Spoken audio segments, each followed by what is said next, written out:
सूरज की पहली किरण के साथ हिमालय की दूधिया सफेद चोटियों के बीचों बीच महेश ठंडी हवाओं को चीरता हुआ एक गेट के भीतर जैसे ही दाखिल हुआ, उसके दोस्त ऋषभ ने उसे रोक लिया। अरे महेश, तुम सुबह तड़के इतनी ठंड में आश्रम में क्या कर रहे हो? तुम्हें याद नहीं? अरे आज तो गुरुजी हमें उस अजन्मे सब युक्त संयमी परमात्मा के बारे में बताने वाले हैं, जिसकी शुरुआत, मध्य, अंत, रूप, प्रकृति और सार हम नहीं जान पा रहे हैं। अजन्मा सब युक्त? ऐसा कौन है इस धरती पर महेश? ओफो ऋषभ, तुम गुरुजी का पिछला अध्याय भूल गए हो, जो संसार की रचना करता है, संरक्षण के समय जो पुरुष के रूप में होता है और जो रुद्र रूप में दुनिया को निगल जाता है, वो पूरे ब्रह्मांड को एक अंतहीन रूप में रखता है। कुछ याद आया? ओम नमः शिवाय। तो क्या आज हम शिव पुराण के बारे में जानेंगे? अब जाकर तुम्हें याद आया। चलो। गुरुकुल की एक कक्षा के भीतर बैठकर महेश और ऋषभ दोनों शिव साधना में लग गए। थोड़ी ही देर में वे स्वयं शिव को उनके शांत स्वभाव में अपने मन में और आंखों के ठीक सामने देख सकते थे। महेश, ऋषभ, तुम अब आंखें खोल सकते हो। मुझे तुम्हें साधना में फोकस्ड देखकर बहुत खुशी हुई। शिव ही शांति और शक्ति दोनों के मार्ग हमें प्रदान करते हैं।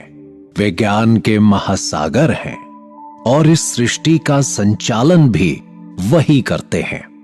तो चलो आज से हम उन्हीं की पावन गाथा सुनते हैं। गुरुजी, शुरू करने से पहले मेरे मन में कुछ सवाल थे। आपकी आज्ञा हो तो क्या मैं पूछ सकता हूं? बिल्कुल, निसंकोच होकर पूछो महेश। हिंदू भक्तों का मानना है कि भगवान शिव अमर हैं और भगवान निराकार हैं। तो गुरुजी, उनकी आयु कितनी है?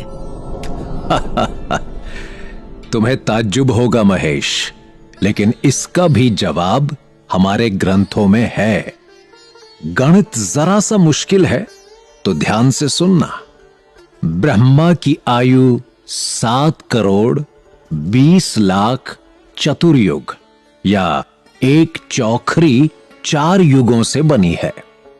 भगवान विष्णु की आयु भगवान ब्रह्मा से 7 गुना है और भगवान शिव की आयु भगवान विष्णु की 7 गुना है। अरे बाप रे, ये गिनते गिनते तो खुद आर्यभट्ट भी चकरा जाएंगे। गुरुजी, अब मेरा एक सवाल है, क्या शिव, शंकर, महेश और रुद्र एक ही हैं? शिव ने कहा, मैं ही निर्माता, संरक्षक और विध्वंसक हूं। मेरे पास ये तीनों गुण हैं। सृजन यानी क्रिएशन, संरक्षण यानी प्रोटेक्शन और प्रलय यानी डिस्ट्रक्शन के अनुसार शिव, ब्रह्मा, विष्णु और रुद्र का रूप धारण करते हैं और इन 3 गुणों में विभाजित हैं। ब्रह्मा सृष्टि करता है, श्रीहरि रक्षक और रुद्र विनाशकारी। उमा नाम से प्रसिद्ध परमेश्वरी प्रकृति देवी है। उनका शक्ति रूप वाग्देवी केवल ब्रह्मा जी ही लेंगे। बाद में इस प्रकृति देवी से दूसरी शक्ति जो प्रकट होगी वो लक्ष्मी रूप होगी और विष्णु का आश्रय लेगी। बाद में फिर से काली नाम के साथ तीसरी शक्ति जो दिखाई देगी वह निश्चित रूप से शिव के हिस्से को प्राप्त होगी, यानी रुद्रदेव।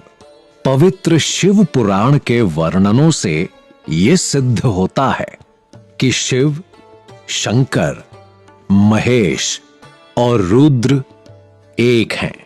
मेरे मन में शिव को लेकर कई और सवाल हैं गुरुजी। क्या उन सब के उत्तर मुझे पवित्र शिव पुराण में मिलेंगे?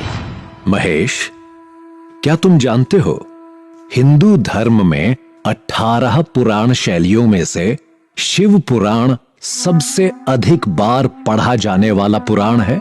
ये ग्रंथ हिंदू भगवान शिव और उनकी पत्नी देवी पार्वती की गाथा सुनाता है। ये तो हम सब जानते ही हैं कि भगवान शिव हिंदू धर्म में सबसे अधिक पूजे जाने वाले भगवानों में से एक हैं। शिव महापुराण में 12 संहिता या अध्यायों का संग्रह मिलता है, जो भगवान शिव के जीवन के कई पहलुओं का वर्णन करते हैं। करोड़ों लोग इसे अपने जीवन का सार भी मानते हैं और इसमें अपने प्रश्नों के उत्तर ढूंढ लेते हैं। 12 संहिता? आखिर ये ग्रंथ लिखा किसने गुरुजी? वेद व्यास। इन महर्षि के शिष्य राम शरण ने संस्कृत में ये ग्रंथ लिखा। इसका जीवन में अध्ययन कौन कर सकता है गुरुजी? महेश, शिव पुराण उन लोगों द्वारा पूजनीय है जो मानते हैं कि भगवान शिव पूर्ण देव हैं।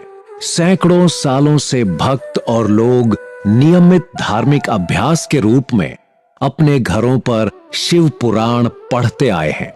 आज शिव पुराण भारतीयों के लिए संस्कृत और हिंदी और विदेशियों के लिए अंग्रेजी और कई और भाषाओं में भी उपलब्ध है। इसे हर कोई आसानी से पढ़ सकता है। इसका मतलब कि इस संसार के संरक्षक की गाथा आज पूरा विश्व पढ़ता है।